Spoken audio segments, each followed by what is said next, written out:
کہ رسول اللہ صلی اللہ علیہ وسلم نے آتا عطا کیا، یعنی دیا. کیا دیا؟ راہتن ایک گروہ کو. کیا دیا؟ مال دیا. یعنی آپ صلی اللہ علیہ وسلم نے ایک مرتبہ ایک گروہ کو کچھ مال دیا. وسعد جالسن، اور سعد بن ابی وقاص جو تھے وہ بیٹھے ہوئے تھے. فترک رسول اللہ صلی اللہ علیہ وسلم، تو چھوڑ دیا رسول اللہ صلی اللہ علیہ وسلم نے رجلن ایک شخص کو، یعنی سب کو مال دیا، اس کو نہ دیا، چھوڑ دیا. اور اس کا نام تھا جعیل بن سراقہ. ہوا اعجبہم الی، وہ اعجبہم ان سب سے زیادہ پسندیدہ تھا، الی مجھ کو. کس کو؟ سعد کو. سعد کو ایک شخص جو بہت پسند تھا، آپ صلی اللہ علیہ وسلم نے اس کو مال نہ دیا جبکہ اوروں کو دے دیا. فقلت، تو میں نے کہا، یعنی ان کے دل میں کھٹک پیدا ہوئی تو کہتے ہیں میں نے کہا یا رسول اللہ، اے اللہ کے رسول صلی اللہ علیہ وسلم، ما لکا، کیا ہے آپ کو، ان فلان ان فلاں کے بارے میں، یعنی آپ نے اس کو چھوڑ دیا، اس کے بارے میں آپ کی کیا رائے ہے، کیا خیال ہے، آپ نے اس کے ساتھ ایسا معاملہ کیوں کیا؟ فواللہ، پس قسم اللہ کی، انی، بے شک میں، لأراہ، میں دیکھتا ہوں اس کو، سمجھتا ہوں اس کو، مؤمنن، مومن، یعنی مجھے تو وہ بھی ایمان والا لگتا ہے، آپ نے اس کو کیوں نہیں دیا؟ فقال، بس آپ نے فرمایا، او مسلمن، یا کہو کہ مسلم ہے، مومن نہیں مسلم. فسکت قلیلا، تو میں چپ ہو گیا تھوڑی دیر. ثم غلبنی، پھر غالب آ گیا مجھ پر، ما اعلم منہ، جو میں جانتا تھا اس کے بارے میں، یعنی وہ جو اس کی پسندیدگی تھی اس کی وجہ سے جو میں اس کے بارے میں جانتا تھا پھر مجھے کھٹک شروع ہو گئی. فعدت لمقالتی، تو میں نے پھر اپنی بات دہرائی. اس سے کیا پتہ چلتا ہے کہ صحابہ کرام اور آپ صلی اللہ علیہ وسلم کے درمیان جو گفتگو ہوتی تھی اس میں بعض اوقات تکرار بھی ہوتی تھی، اور ایک چیز کو بار بار دہرایا بھی جاتا تھا دل کی تسلی کے لیے. تو ایسا کرنا آپ کے احترام میں کمی نہیں تھی، اس کی آپ اجازت بھی دیتے تھے. فقلت، تو میں نے کہا، ما لک عن فلان، یا رسول اللہ صلی اللہ علیہ وسلم آپ کو اس کے بارے میں کیا ہے؟ فواللہ انی لأراہ مؤمنا، بس قسم اللہ کی میں تو اس کو مومن سمجھتا ہوں. فقال او مسلمن، تو آپ نے کیا جواب میں فرمایا؟ ہاں مسلم، مومن نہ کہو مسلم. فسکت قلیلا، پھر تھوڑی دیر چپ ہو گیا میں. ثم غلبنی، پھر مجھ پہ غالب آ گیا، ما اعلم منہ، جو میں اس کے بارے میں جانتا تھا. فعدت لمقالتی، پھر میں نے اپنی بات دہرائی. وعاد رسول اللہ صلی اللہ علیہ وسلم، پھر آپ صلی اللہ علیہ وسلم نے وہی بات فرمائی. عاد، لوٹے، یعنی پھر وہی فرمایا. ثم قال، او مسلمن کہہ کے پھر آپ نے فرمایا، یا سعد، اے سعد، انی، بے شک میں، لأعطی، البتہ عطا کرتا ہوں، الرجل، ایک شخص کو، وغیرہ، اور اس کے علاوہ دوسرا جو ہے، احب الیہ، زیادہ پیارا ہوتا ہے مجھ کو، یعنی جس کو میں نہیں دیتا وہ بعض اوقات زیادہ عزیز ہوتا ہے مجھ کو، منہ، اس سے، خشیت، ڈر کی وجہ سے، ان یکبہ اللہ فی النار، کہ دھکیل دے اس کو اللہ آگ میں، یعنی مجھے یہ ڈر رہتا ہے کہ کہیں اللہ اس کو اوندھے منہ دوزخ میں نہ دھکیل دے. کبہ کا معنی ہوتا ہے الٹے منہ دوزخ میں ڈالنا. ورواہ، اور روایت کیا ہے اس کو، یونس اور صالح اور معمر اور ابن اخی زہری نے، یعنی زہری کے بھائی کے بیٹے نے. کس سے؟ زہری سے. اس سے کیا پتہ چلتا ہے کہ جس شخص کے دل کا حال، یعنی اس کا مومن ہونا معلوم نہ ہو، اس کو مسلم کہہ سکتے ہیں. یہ دل کا حال تو اللہ ہی کو پتا ہے، اور ایمان تو اصل اس کی جگہ یا جڑ دل میں ہوتی ہے. تو اسلام کے ایک معنی تو وہ ہیں جو لغت میں ہیں، یعنی ظاہری تابعداری، اور دوسرے پھر اس کے اصطلاحی معنی ہیں کہ جو شخص لا الہ الا اللہ پڑھ لے وہ اسلام میں داخل ہو گیا، یعنی ظاہراً جو اسلام میں داخل ہوا.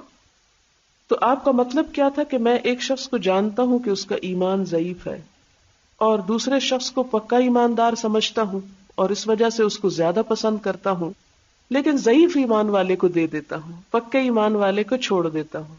کیوں؟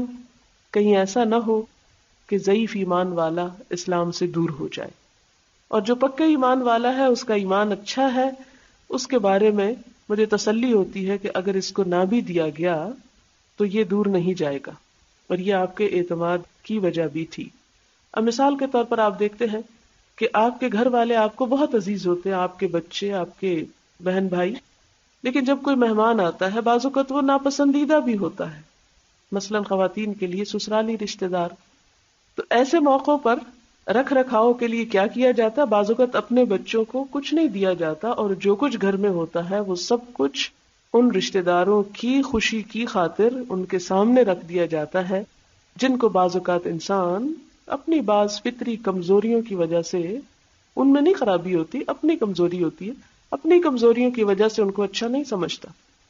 اب کوئی ماں اگر اپنے بچے کو نہیں دے رہی تو اس کا مطلب ہے کہ وہ اس کی نظر میں گر چکا ہے، اور ایک دوسرے شخص کو دے رہی ہے تو وہ اس کے لیے زیادہ عزیز ہے. نہیں، اس کو اس لیے دے رہی ہے کہ اگر اس کو نہ دیا تو معاملات اور تعلقات بگڑ جائیں گے، اور جس کی وجہ سے وہ شخص کسی فتنے کا شکار ہو سکتا ہے. اور اپنا بچہ تو اپنا ہی ہے، اگر نہ بھی دیا تو وہ کہیں بھاگ کے نہیں جائے گا. اور اسی طرح جیسے وہ ہمارے ہاں بعض اوقات بہو کو کچھ سنانا ہوتا ہے تو بیٹی کو کوسنے دیے جاتے ہیں، تو یہ چیز بھی اسی میں شامل ہے کہ بیٹی کو ڈانٹ بھی لیا تو بیٹی کا رشتہ تو نہیں کٹ سکتا، وہ تو اپنی ہی رہے گی، لیکن اگر بہو کو ڈانٹ دیا تو ہو سکتا ہے گھر چھوڑ کے چلی جائے. آگے چلتے ہیں.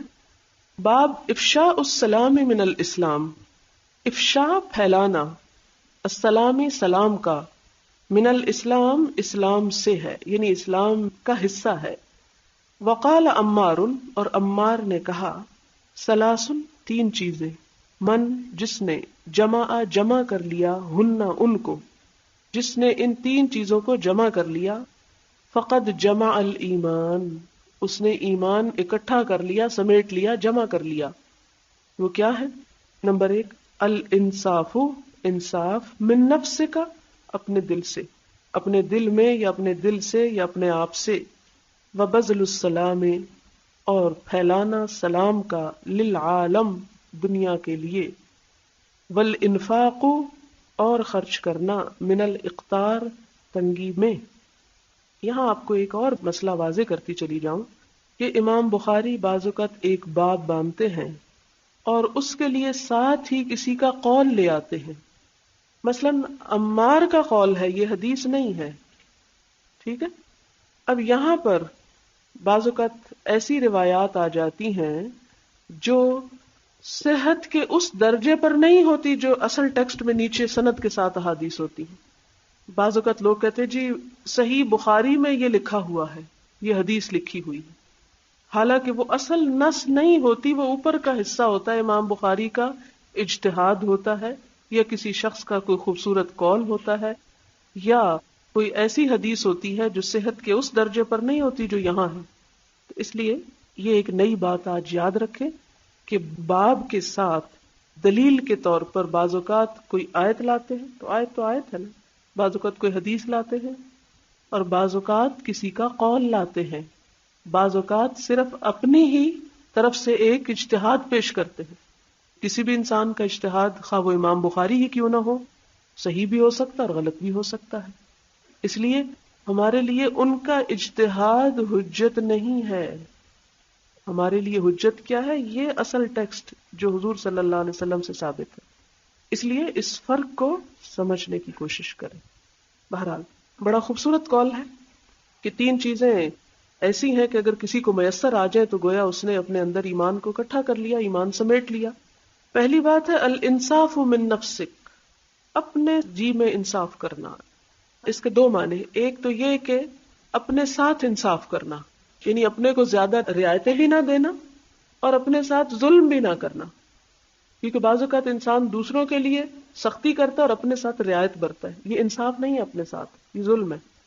بعض اوقات انسان اپنے ساتھ ظلم کر کے اپنے آپ کو جائز حق سے بھی محروم کر کے دوسرے کو حق دیتا ہے، تو یہ بھی انصاف کے خلاف ہے.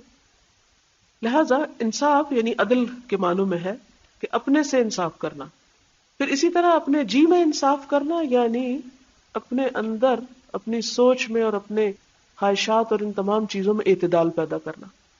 دوسرا ہے بذل السلام، خرچ کرنا سلام کو، پھیلانا سلام کو. اور سلام سے مراد یہاں دو ہو سکتے ہیں، ایک تو السلام علیکم ہے اور دوسرا پیس، سلامتی. کہاں پر؟ للعالم، ساری دنیا میں. یعنی سلامتی اور امن صرف اپنے لیے نہ چاہنا، بلکہ کس کے لیے چاہنا؟ سب لوگوں کے لیے چاہنا، پوری دنیا کے لیے چاہنا. اور اسی طرح سلام صرف اپنے لوگوں کو نہ کرنا، بلکہ ہر اس کو کرنا جس کو انسان جانتا ہے یا جس کو نہیں جانتا. اور اسی طرح الانفاق من الاقتار، تنگی کے وقت خرچ کرنا، کیونکہ جب زیادہ ہو یا ضرورت سے زائد ہو تو خرچ کرنا آسان ہوتا ہے، اور جب اپنی بھی کچھ حاجات ہو تو اس کو انسان کو خرچ کرنا مشکل ہوتا ہے. یہ عمار جو ہے یہ صحابی ہیں، ان کا یہ قول جو ہے یہ مسند احمد، مسند بزار اور طبرانی میں موجود ہے سند کے ساتھ.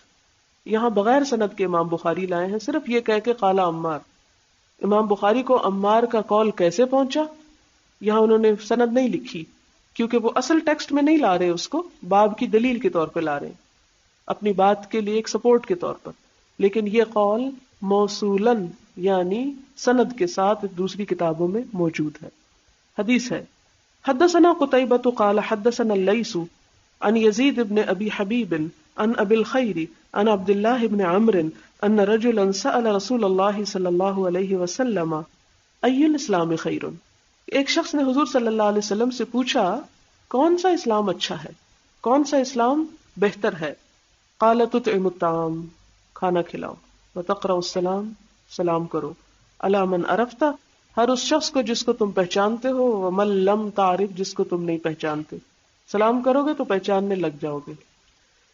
باب کفران العشیری، باب ناشکری شوہر کی، وکفرن اور کفر، دون کفرن کفر کے علاوہ. فیہ اس میں، عن ابی سعید الخدری، اس میں ابو سعید الخدری نے روایت کی ہے، عن النبی صلی اللہ علیہ وسلم، نبی صلی اللہ علیہ وسلم سے. اب یہاں پر ایک لفظ آیا ہے کفران. کفران کا معنی ہے ناشکری، اور کس کی ناشکری؟ شوہر کی ناشکری. یہ کس میں شامل ہو جاتا ہے؟ یہ بھی ایک طرح سے کفر میں شامل ہو جاتا ہے، لیکن یہ کفر وہ کفر نہیں جو لا الہ الا اللہ کا انکار ہے. اسی لیے کہتے ہیں کفرن دون کفرن، یعنی ایک کفر بہت بڑا کفر ہے اور یہ بھی کفر ہی جیسی ایک چیز ہے، لیکن اس میں درجے میں فرق ہے. دونا کا مطلب ہوتا ہے درجے کا فرق. اس میں وہ ابو سعید الخدری کی روایت ہے، لیکن امام بخاری نے ابو سعید الخدری کی روایت یہاں نہیں بیان کی، آگے آئے گی. اور اس میں کیا ہے، وہ ابو سعید الخدری کی روایت کیا ہے جو آگے آئے گی اس کا بتا دیتی ہوں. کہ آپ نے عورتوں سے فرمایا کہ تم صدقہ کیا کرو، میں نے دیکھا کہ تم دوزخ میں زیادہ ہو. انہوں نے پوچھا کیوں؟ آپ نے فرمایا تم لعنت بہت کرتی ہو، یعنی گالی گلوچ اور بد زبانی، اور خاوند کا کفر یعنی ناشکری کرتی ہو. یہاں پر جو حدیث امام بخاری لائے ہیں وہ ابن عباس کی ہے، یعنی اس باب میں دو حدیثیں ہیں، دو سندوں کے ساتھ. ابو سعید الخدری کی جس کا ترجمہ میں نے آپ کو بتایا، اور دوسری ابن عباس کی. ابن عباس کی یہ حدیث بہت طویل ہے جس کا صرف ایک حصہ امام بخاری یہاں لائے ہیں، اور اس کی مکمل حدیث اسی صحیح بخاری میں ایک اور جگہ پر آئے گی، اس لیے میں اس کو یہاں اب نہیں بیان کرتی کیونکہ وقت نہیں ہے اتنا. حدیث دیکھیے. حدثنا عبداللہ ابن مسلمۃ عن مالک عن زید بن اسلم عن عطاء بن یسار عن ابن عباس قال قال النبی صلی اللہ علیہ وسلم، نبی صلی اللہ علیہ وسلم نے فرمایا، اریت النار، میں دکھایا گیا خواب میں آگ کو. رآ کے معنی میں خواب میں دیکھنا بھی ہوتا ہے. فَإِذَا تو جب اکثر اہلہا اکثریت اس کے رہنے والوں کی یعنی جہنم میں النساء عورتیں تھیں، یکفرنا جو ناشکری کرتی ہیں.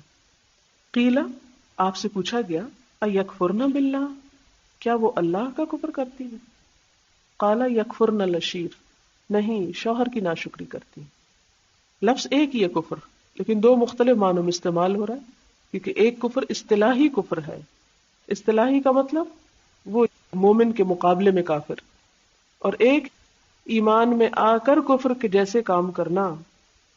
وَيَكْفُرْنَ الْإِحْسَانَ، اور احسان نہیں مانتی. لو احسنت، اگر تو احسان کرتا رہے، الا طرف احداہن، ان میں سے کسی ایک کے، الدہر سارا زمانہ بھی، پوری زندگی بھی، ثم رأت پھر وہ دیکھ لے، من کا تجھ سے، شیئن کوئی چیز یعنی کوئی خامی تیری، قالت کہے گی یا کہتی ہے، ما رأیت نہیں میں نے دیکھا، من کا تجھ سے، خیرن کوئی بھلائی، قط کبھی بھی، سب بھلائیوں پہ پانی پھیر دے گی. بڑی سخت حدیث ہے. بہت ساری عورتیں اس حدیث کو سن کر بڑی ناراض ہوتی ہیں. ان کی یہ ناراضگی انہیں فائدہ نہیں دے گی. کس سے ناراض ہوتی؟ اللہ تعالیٰ سے یا اللہ کے رسول صلی اللہ علیہ وسلم سے کہ اس نے یہ بات کیوں فرمائی. اس جگہ پہ ناراض ہونے کی بجائے ہمیں اپنے عمل کا جائزہ لے لینا چاہیے. اگر ہم ایسا کام نہیں کرتی تو ہمیں ناراض ہونے کی ضرورت ہی نہیں، اور اگر کرتے ہیں تو وہ کام چھوڑ دینا چاہیے. کہ آپ صلی اللہ علیہ وسلم نے ہماری خیر خواہی فرمائی ہے، ہماری بھلائی کی ہے، کہ ہم کو بتا دیا کہ یہ کام اچھا نہیں، یہ بات اللہ تعالیٰ کو ناپسند ہے کہ کوئی شخص کسی پر احسان کرے اور وہ اس احسان سے ناشکری کرے. اب اس کو دوبارہ ذرا دیکھیں. آپ صلی اللہ علیہ وسلم نے فرمایا کہ میں نے جہنم میں اکثریت عورتوں کی دیکھی. اس سے یہ نہیں کہ مرد تھے ہی نہیں، مرد بھی تھے، لیکن عورتیں ذرا زیادہ نظر آئیں.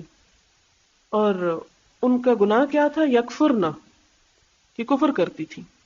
قیل یکفرنا باللہ، آپ سے پوچھا کہ کیا اللہ تعالیٰ سے کفر کرتی تھی، یعنی کافر عورتیں؟ فرمایا نہیں، یکفرن العشیر. عشیر عین شین رے، معاشرت اسی سے ہے. عشیر شوہر کے لیے استعمال ہوتا ہے. وَيَكْفُرْنَ الْإِحْسَانَ، اور شوہر کی خاص طور پر احسان نہیں مانتی، یعنی اس کی بھلائی اور اس کا جو احسان ہوتا ہے ایک عورت کے اوپر کہ وہ کما کر لاتا ہے، کھلاتا ہے، پلاتا ہے، سب کچھ لا کے عورت کے ہاتھ میں دے دیتا ہے اور ساری زندگی احسان کرتا رہے.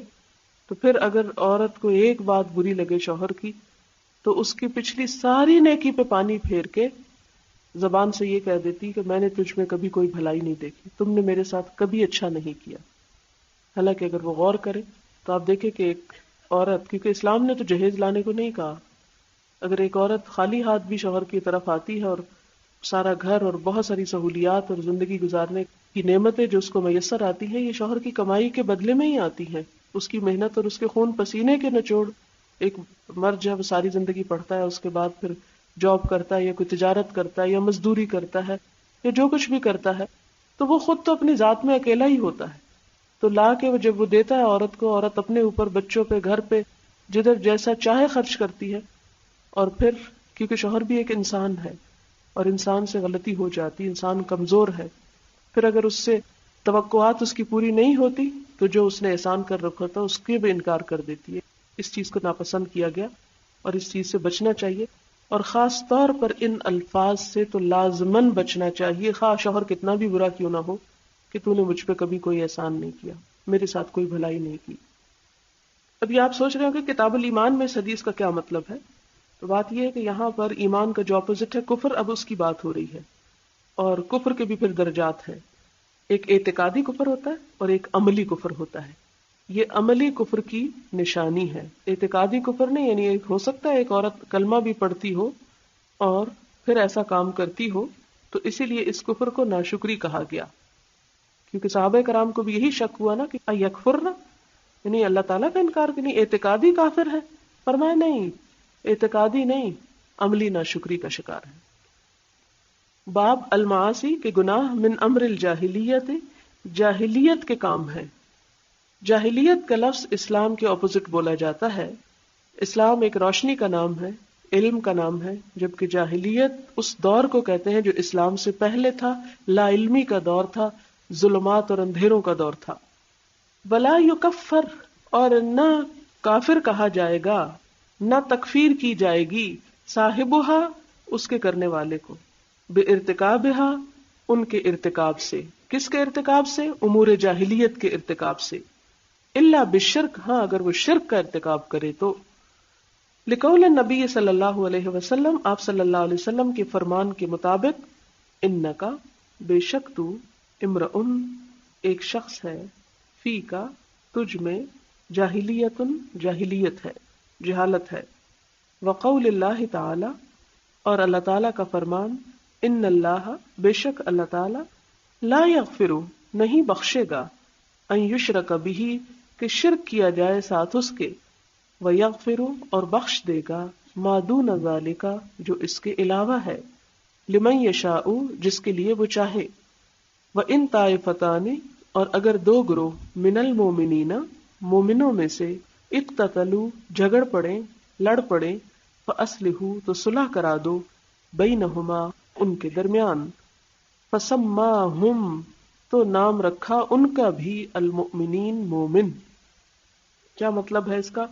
سب سے پہلے تو وہ باب باندھتے ہیں کہ المعاصی من امر الجاہلیہ، یہ ہے عنوان اس باب کا، کہ گناہ جاہلیت کے کاموں میں سے ہیں، اور پھر جو جاہلیت کے کاموں میں سے کوئی کام کر لے اسے کافر نہیں کہا جائے گا۔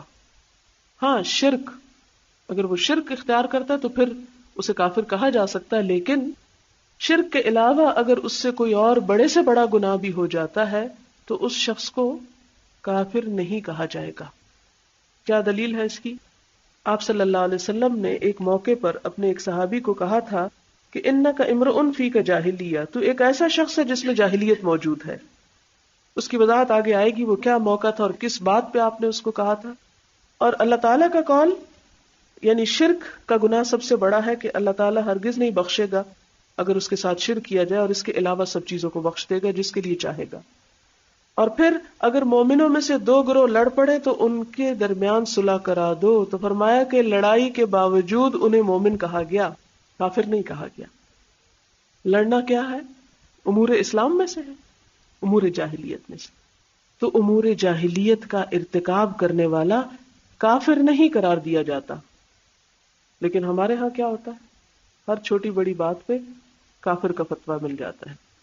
حدثنا عبد الرحمن بن المبارک قال حدثنا حماد بن زید قال حدثنا ایوب ویونس عن الحسن عن الاحنف بن قیس قال ذهبت لانصر هذا الرجل فلقيني ابو بکرۃ فقال اين تريد۔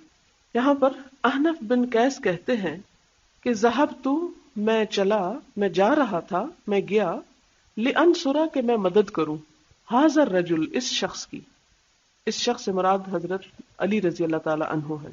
جب ان کے اور حضرت امیر معاویہ کے درمیان کشمکش ہوئی تو احنف بن قیس گھر سے نکلے کیا کرنے کو؟ حضرت علی کی مدد کرنے کو۔ کہتے میں جا ہی رہا تھا، فلقینی ابو بکرہ، تو مجھے ابو بکرہ ایک صحابی ہیں، راستے میں ان سے ملاقات ہو گئی میری، وہ مجھے ملے۔ فقالا تو انہوں نے کہا اینا تریدو، کہاں کا ارادہ ہے، کہاں جانا چاہتے ہو؟ قلت میں نے کہا انصرو میں مدد کرنا چاہتا ہوں، حاضر رجل اس شخص کی، یعنی حضرت علی کی۔ قالا انہوں نے کہا ارجع واپس چلے جاؤ، یعنی مت جاؤ۔ فإنی سمعت رسول اللہ صلی اللہ علیہ وسلم یقول، کیونکہ میں نے نبی صلی اللہ علیہ وسلم کو ارشاد فرماتے ہوئے سنا، اذا التقى المسلمان، اذا جب، التقى ملاقات کریں، المسلمان دو مسلمان، بسیفیہما اپنی اپنی تلواروں سے، سیف ایک تلوار، سیفین دو تلواریں، ہما اپنی، فالقاتل تو قاتل، والمقتول اور مقتول یعنی قتل کرنے والا اور ہونے والا، فی النار دونوں آگ میں ہیں۔ فقلت تو میں نے کہا یا رسول اللہ، اے اللہ کے رسول صلی اللہ علیہ وسلم، ھذا القاتل یہ تو قاتل ہے، فما بال المقتول تو مقتول کے بارے میں آپ کا کیا خیال ہے، یہ اس کا کیا قصور ہے؟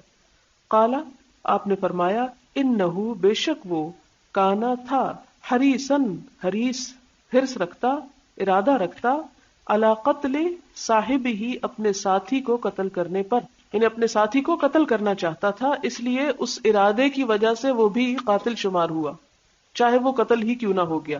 ظاہر ہے دونوں میں سے ایک ہی کو ہونا ہے، دونوں تو ہو نہیں سکتے۔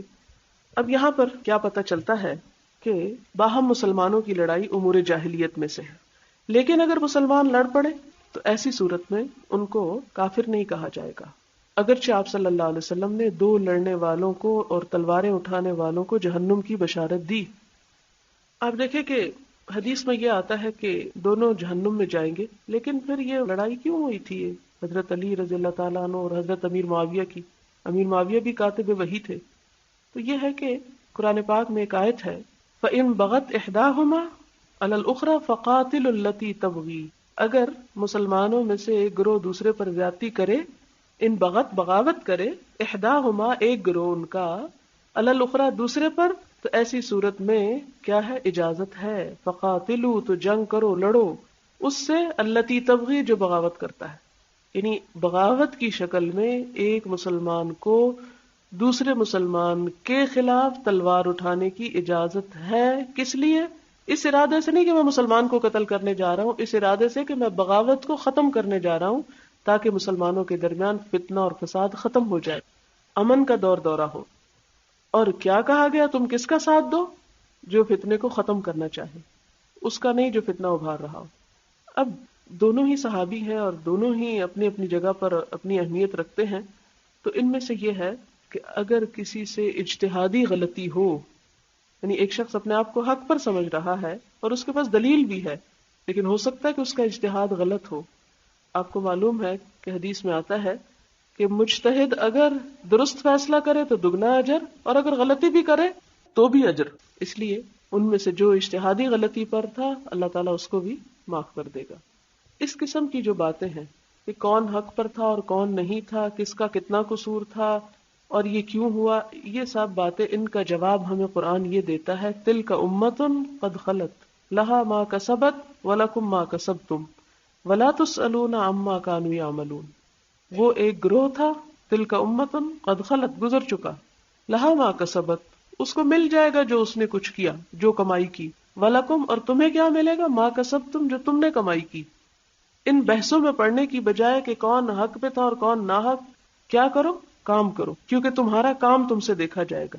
ولا تسألون، تم یہ نہ پوچھے جاؤ گے، اما کانوا یعملون، کہ وہ عمل کیا کرتے تھے، تم سے تمہارے اعمال کے بارے میں سوال ہوگا۔ لہذا ایسی باتوں کے بارے میں ایک دوسرے سے اختلاف اور لڑائی اور جھگڑا اور فرقہ واریت اور ایک دوسرے کے اوپر کفر کے فتوے، ان باتوں سے پرہیز کرنا چاہیے، کیونکہ امت کا اتحاد سب سے زیادہ ضروری چیز ہے۔ اس باب میں اگلی حدیث ہے، حدثنا سلیمان بن حرب قال حدثنا شعبۃ عن واصل الاحدب عن المعرور قال لقیت ابا ذر، کہتے ہیں کہ میں ابو ذر سے ملاقات کی، بالربزۃ، ربزہ میں، ربزہ مدینہ کے قریب ایک علاقے کا نام ہے جہاں ابو ذر غفاری مدینہ چھوڑ کے چلے گئے تھے اور بہت سادگی اور عاجزی کی زندگی بسر کر رہے تھے۔ وعلیہ، اور آپ کے اوپر، حلۃ، ایک حلہ تھا۔ حلہ کیا ہوتا ہے؟ دو کپڑوں سے مل کے بنتا ہے، ایک اس میں ازار ہوتا ہے اور ایک چادر ہوتی ہے، یعنی ایک تیبند سا ہوتا ہے اور ایک اوپر کا کرتا ہوتا ہے، یعنی ایک ڈریس کا نام ہے حلہ۔ وعلی غلامہ حلۃ، اور آپ کے غلام پر بھی ویسا ہی حلہ تھا، ویسا ہی ڈریس غلام نے بھی پہنا ہوا تھا، یعنی آقا اور مملوک میں بظاہر لباس کے اعتبار سے کوئی فرق نہیں تھا، دونوں ایک جیسا پہنے ہوئے تھے۔ فسألتہ عن ذلک، تو میں نے ان سے اس کے بارے میں پوچھا کہ ایسا کیوں کیا تم نے، یعنی غلام کو وہی لباس کیوں پہنایا جو خود پہنا ہے۔ فقال، تو کہا، انی، بے شک میں نے، ساببت، گالی دی، سب و شتم اردو میں بھی استعمال ہوتا ہے، میں نے گالی دی، رجلن، ایک شخص کو، اور یہ شخص ہے حضرت بلال رضی اللہ تعالی عنہ۔ فعیرتہ، تو میں نے آر دلائی اس کو، بأمہ، اس کی ماں کے ساتھ، یعنی گالی کیا تھی، کیا کہا تھا، یا ابن السوداء، اے کالی کے بیٹے، یہ کہنا تھا۔ فقال لی النبی صلی اللہ علیہ وسلم، تو اس موقع پر مجھے نبی صلی اللہ علیہ وسلم نے فرمایا تھا، یا ابا ذر، اے ابو ذر، اعیرتہ بأمہ، کیا تو نے اس کو آر دلائی اس کی ماں کی وجہ سے، یعنی اس کو اس کی ماں کی گالی دی۔ انک امرؤ، یقیناً تم ایک ایسے شخص ہو، فی کا جاہلیہ، جس میں جاہلیت کی بات موجود ہے۔ یہ پیچھے آپ نے اتنا ٹکڑا حدیث کا باب کے اس میں پڑھا ہے۔ تم ایک ایسے شخص ہو جس میں جاہلیت کی خصلت ہے۔ اخوانکم خولکم، بھائی ہیں تمہارے غلام تمہارے، خول غلام، تمہارے غلام تمہارے بھائی ہیں۔ جعلہم اللہ، کر دیا اللہ نے ان کو، تحت ایدیکم، تمہارے ہاتھوں تلے، یعنی تمہارا محکوم بنا دیا۔ فمن کان اخوہ، تو جو شخص کے ہو اس کا بھائی، تحت یدہ، اس کے ہاتھ کے نیچے، یعنی اس کے ماتحت، فلیطعمہ، پس چاہیے کہ اسے کھانا کھلائے، مما یأکل، اس میں سے جو وہ خود کھاتا ہے، ولیلبسہ، اور چاہیے کہ پہنائے اس کو، مما یلبس، اس میں سے جو خود پہنتا ہے، ولا تکلفوہم، اور نہ تم تکلیف دو ان کو، مشقت میں ڈالو ان کو، ما یغلبہم، جو غالب آ جائے ان پر، یعنی جو وہ نہ کر سکے، جس کے تلے وہ دب جائیں۔ فإن کلفتموہم، پھر اگر تم انہیں تکلیف دو، فأعینوہم، تو ان کی مدد بھی کیا کرو، یعنی وہ ڈسٹنس مٹا دیا جو دوسری قوموں اور دوسرے ادیان میں آقا اور محکوم کے درمیان ہے، وہ فرق ختم کر کے ایک مساوات قائم کی۔ یہاں پر اصل چیز جس کی طرف اشارہ مقصود ہے وہ یہ کہ ایک شخص صاحب ایمان متقی ہوتے ہوئے بھی انسانی کمزوری کے تحت اس سے کوئی زبان سے یا عمل سے ایسی غلطی ہو سکتی ہے جو اس کی شان کے خلاف ہو، کیونکہ انسان ہے۔ حضرت ابو ذر غفاری رضی اللہ تعالیٰ عنہ بہت بڑے بلند مرتبے کے صحابی ہیں، لیکن انسان تھے اور ابھی نئے نئے مسلمان ہوئے تھے۔ حضرت بلال رضی اللہ تعالیٰ عنہ بھی مسلمان ہوئے تھے جو غلاموں میں سے تھے، اور بہت سے مشرکین مکہ، آپ کو معلوم ہے سرداران مکہ اس لیے آپ کی محفل میں نہیں آتے تھے کہ یہاں بلال بیٹھے ہوئے ہیں، لیکن آپ کو بلال اتنے ہی عزیز تھے جتنے حضرت عمر یا حمزہ عزیز تھے، کہ وہ سٹیٹس کے فرق کی وجہ سے ایمان میں کمی نہیں آتی۔ لہٰذا ہم دیکھتے ہیں کہ وہ ان کے لیے ایک نیا دور تھا، ایک نئی زندگی میں داخل ہونا تھا کہ جس میں غلام کو بھی اپنے جیسا انسان سمجھو، کیونکہ اس معاشرے میں یہ روایت پہلے نہیں تھی، اس لیے کبھی کبھی پچھلی عادتیں لوٹ آتی، وہ بڑا نیچرل ہے، ہم سب بھی ایسے کاموں کا ارتکاب کرتے ہیں۔ مثلاً ایک شخص نماز نہیں پڑھتا تھا، اس نے شروع کی، کبھی کبھی ایسا وقت ہے پھر سستی کر گیا مثلاً، یا اسی طرح اگر کسی شخص کو بد زبانی کی عادت ہے، کنٹرول کرتا پھر کسی وقت کوئی بات نکل جاتی ہے، تو وہ ایک عادت ایسی چیز ہے کہ جو انسان پہ بعض اوقات غالب آ جاتی، تو اسی لا علمی میں ان کے منہ سے یہ بات نکل گئی، تو آپ صلی اللہ علیہ وسلم نے فرمایا کہ تم میں جاہلیت کی بات ہے، یعنی ایمان کے ساتھ یہ زیب نہیں دیتا، یہ نہیں کہا کہ تم کافر ہو گئے ہو، گالی دی ہے نہیں، اور پھر آپ نے غلاموں کے ساتھ بہترین سلوک کرنے کی تلقین فرمائی، اور ایک روایت میں آتا ہے کہ آپ صلی اللہ علیہ وسلم نے جب ان کو یہ بتایا کہ تم نے یہ غلط کیا ہے، تو کہا جاتا ہے کہ ابو ذر غفاری نے زمین پر اپنا چہرہ رکھ دیا، اپنا گال رکھ دیا اور کہا کہ میں اس وقت تک نہیں اٹھاؤں گا جب تک بلال مجھے معاف نہ کر دے۔ اس سے اندازہ لگائیں کہ کتنی عاجزی تھی ان میں، تکبر نام کو نہیں گزرا تھا۔ لیکن ہم اپنا حال دیکھیں کہ ہم اپنے کام کرنے والوں کے ساتھ کیا معاملہ اور کیا سلوک کرتے ہیں، ان کو انسان بھی نہیں سمجھتے، اور ان کی بیسک انسانی ہیومن نیسیسٹیز جو ہیں ان کا بھی خیال نہیں کرتے۔ تو یہ جب ایک شخص مسلمان ہو کر امت اسلام میں داخل ہو جاتا ہے تو پھر ان کے بنیادی حقوق برابر ہو جاتے ہیں۔ یہ نہیں کہا گیا کہ تم اپنا گھر کا آدھا مال ان کے حوالے کر دو کہ یہ تمہارا ہو گیا، نہیں، لیکن ان کو انسان سمجھو،